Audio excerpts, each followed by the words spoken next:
way of life that we practice as Haitian, as Paul people. It is more than a profession. It is a way of life for our people. So at this time, we're going to start out chronologically how dance came to our people. To the native people, the eagle flies closest to the heavens. Therefore, carrying a lot of our blessings, our prayers to the Creator. You notice the feathers on our regalia, the eagle feathers on top of our young men, our young ladies. Our reflection of the warrior society of long ago and still today. We're going to feature the eagle dance. There are many different interpretations around the country. We have the northern, the southern plain, as well as the Pueblo interpretation. All of them again depicting the four cardinal points, meaning gaining the blessings from the deities that reside in the four directions. At this time, we're going to perform what is called the eagle dance.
That perhaps was the beginning of dance as we know today.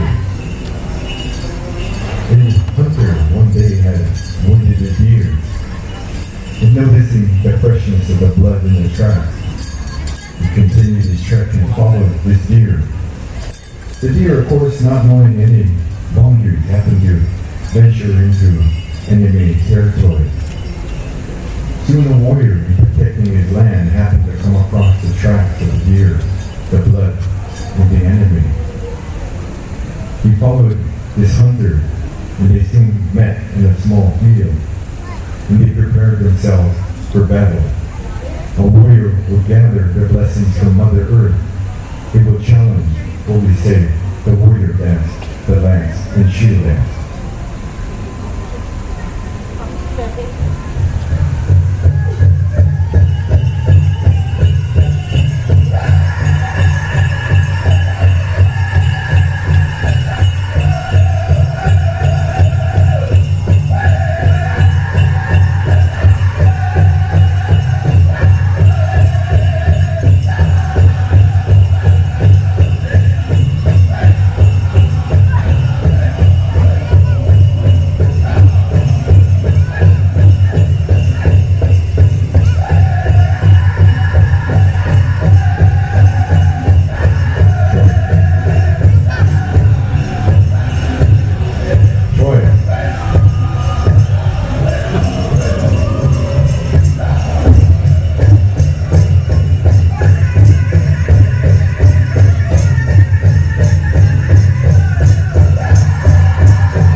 as well again as a blessed life. When coup is taken on the enemy, when the scalp is taken, they capture their spirit. There was a dance long ago that is still a practice among many of our Plains people called the scalp dance. This dance again honors the enemy, the spirit of the enemy. Our women would come forward and they would dance the scalp dance.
Again, the lady dance, the scalp dance.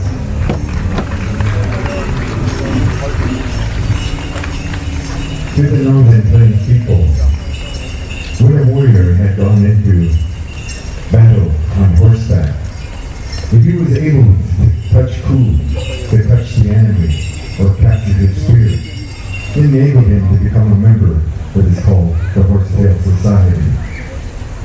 This tale this young man carries is a tale that was passed on to me by a warrior from back in the 1800s.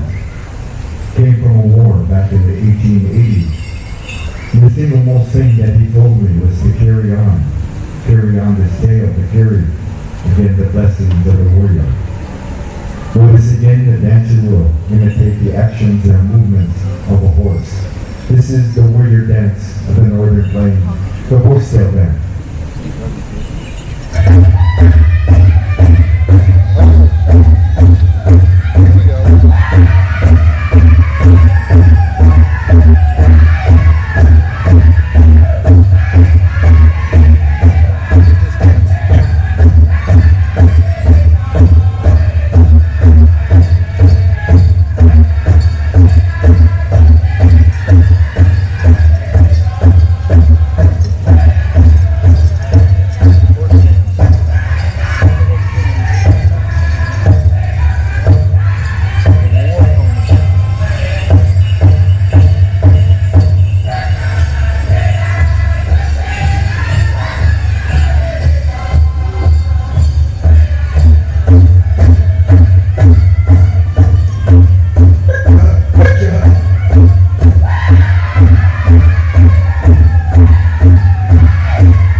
again, the Western dance, the warrior dance. Yeah.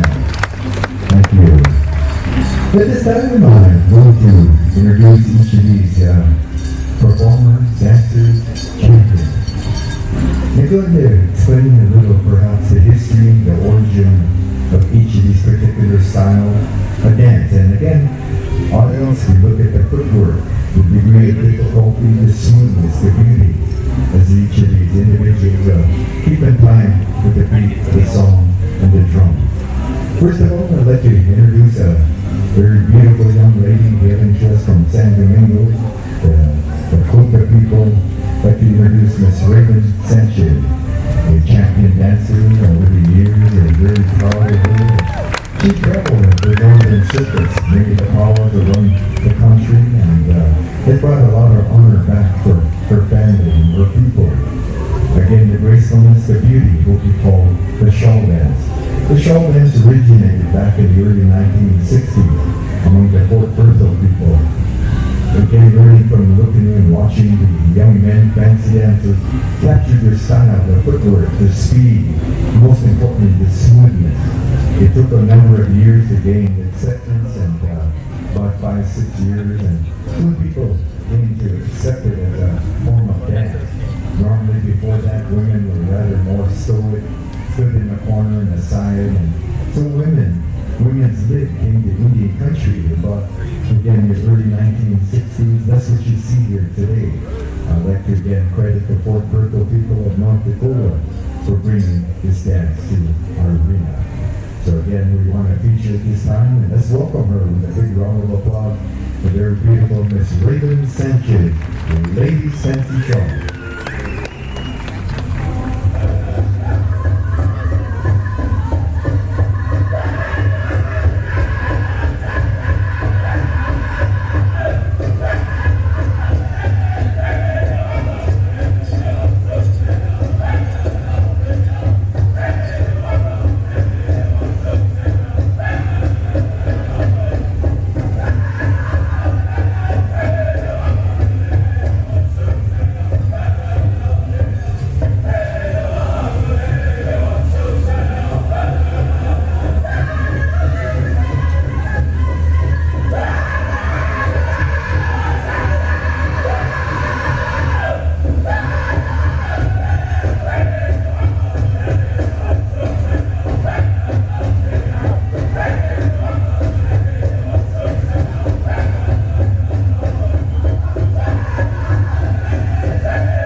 At this time, I'd like to introduce perhaps one of the oldest of all the lady styles of dance, what we call the medicine dance, the Ojibwe.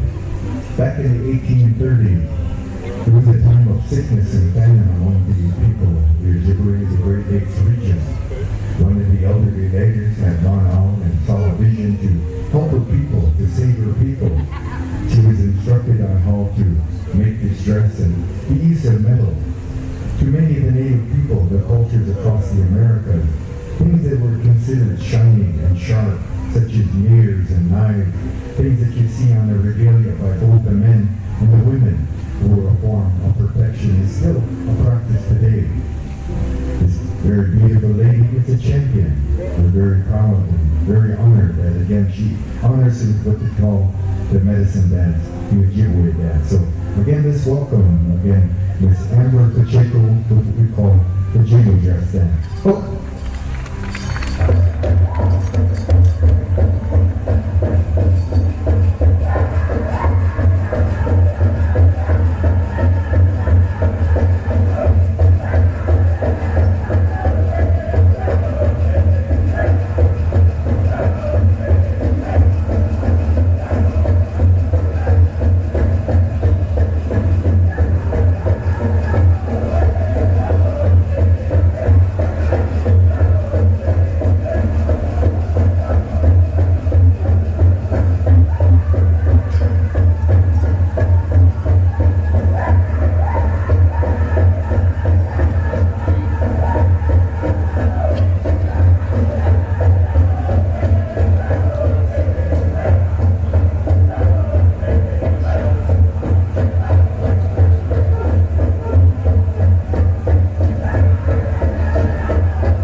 dance step. Again, this dance goes back to the 1830s and was lost for a period of time due to the laws by the United States government that banned a lot of dance. It wasn't until about the 1950s that we were allowed to dance in public. That's what you see today. In the 1970s, they introduced what we call the Highline. Montana, North Dakota, Minnesota. The Ojibwe ladies came out and started to dance and introduced it to the dance world. We took again like the ladies fancy. It took a while to gain acceptance, but today they're accepted, and perhaps again a lot of the young ladies all across the country have adopted and like the beauty, the sound of again the medicine dance. Again, with a lot of the ceremonies that I've attended back in the 1950s, only ladies were allowed to perform, allowed to dance at a lot of their lodges, their ceremonial places. And a very powerful dance, and you can witness, imagine if you will, about 300 ladies with the beauty, the sound, again, the ladies jingle. The fancy dance, the medicine dance. Polka.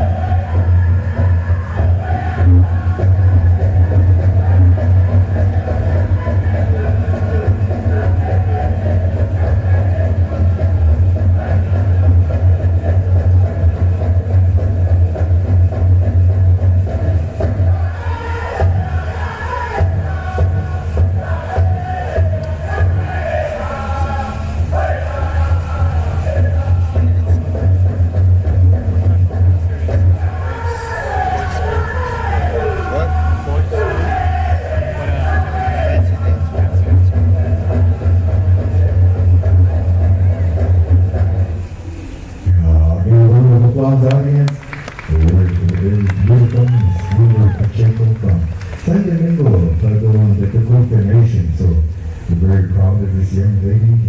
She as well has traveled the Northern Circuit. I saw her up in Minnesota, Wisconsin this year, and bringing home the honors, the pride of her people.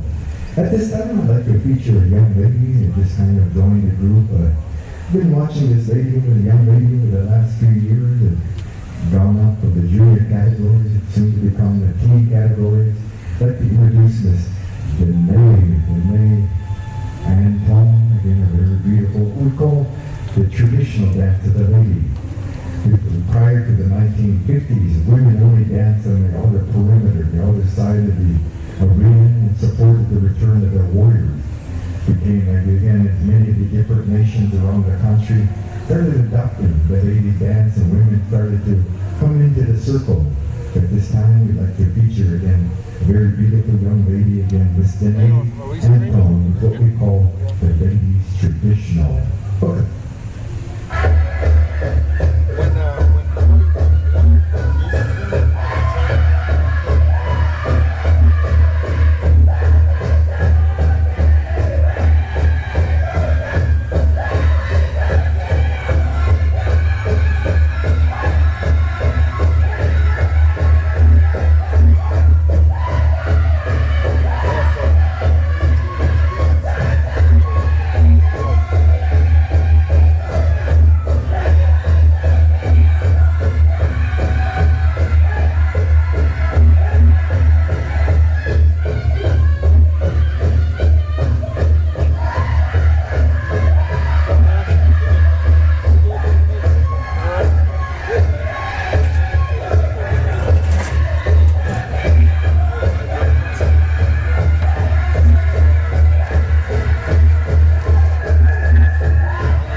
Albuquerque area, a champion in my eyes. Okay, Not now only in the traditional, but what we go call back the out. chicken Go back dance. out to the.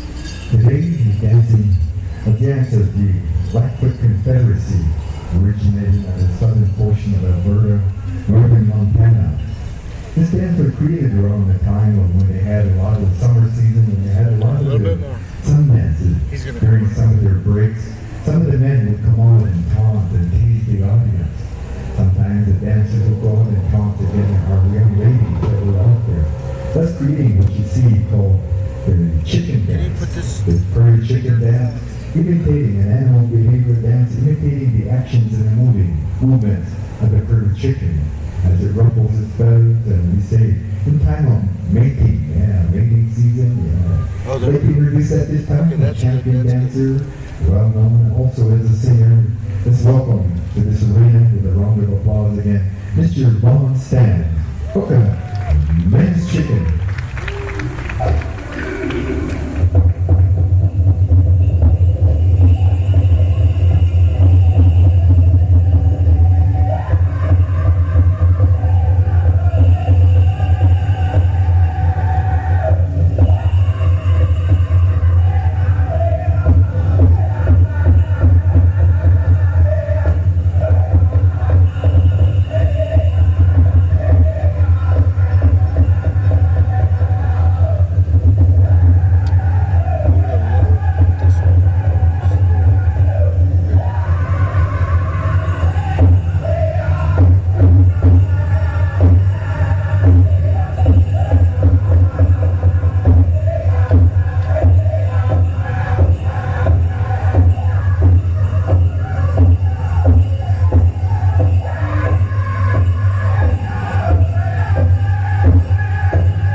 Can we zoom in?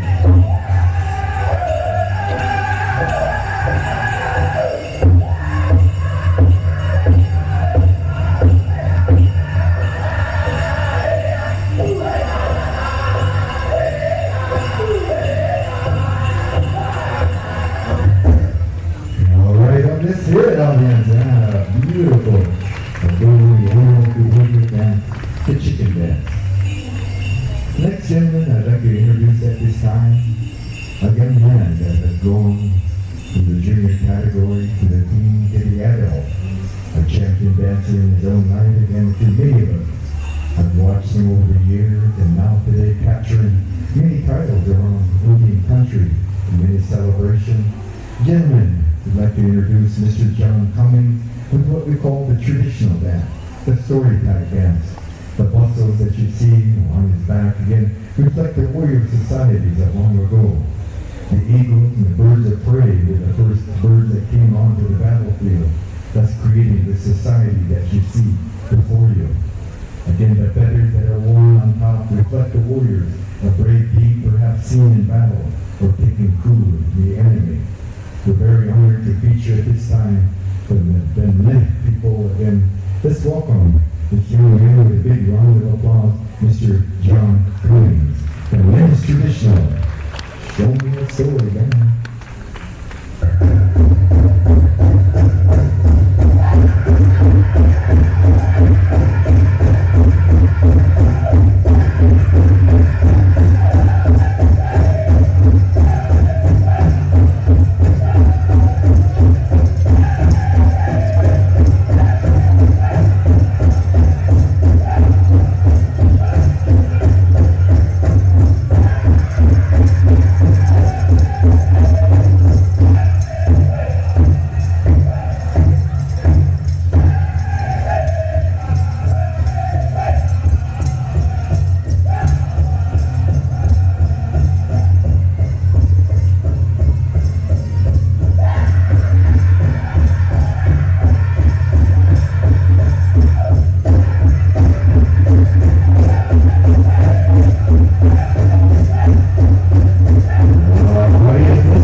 certainly welcome him in Agushka.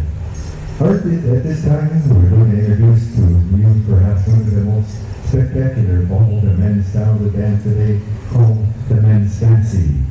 This dance originated back in the 1800s with the Buffalo Bill Wild West shows that toured overseas. Even Sitting Bull himself was part of the original cast back then, and dance was rather stoic and slow motion, a very slow style of dance. Did not have all the intricacy, the color, the sound. So Buffalo Bill himself asked the dancers to put on more feathers, to put on more bells, noisemakers, and dance the drum to pick up the speed. Again, a big influence, as I say, I credit again Buffalo Bill himself. This young man has become a champion, moving up from again the junior category in his team, and now the adult category. The horsehair that you see on some of the buckles by many of our dancers, be it traditional, be it fancy, is a reflection of the warrior society. Again, also the feathers that are on top represent brave deeds that were taken in battle. Then we'd like to feature at this time a champion dancer, Mr. Boyd Ladd Jr. And let's welcome him on with a round of applause. Men's fancy, anything goes. Look at that. Yeah, and we have that voice as well.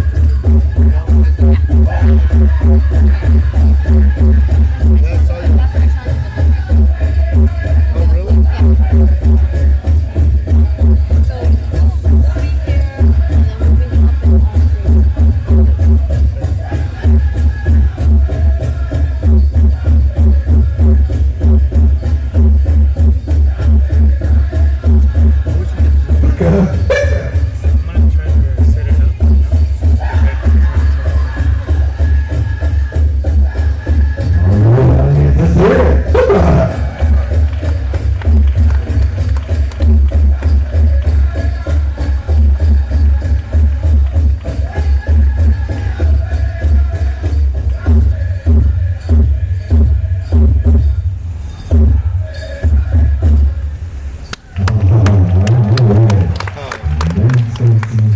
really?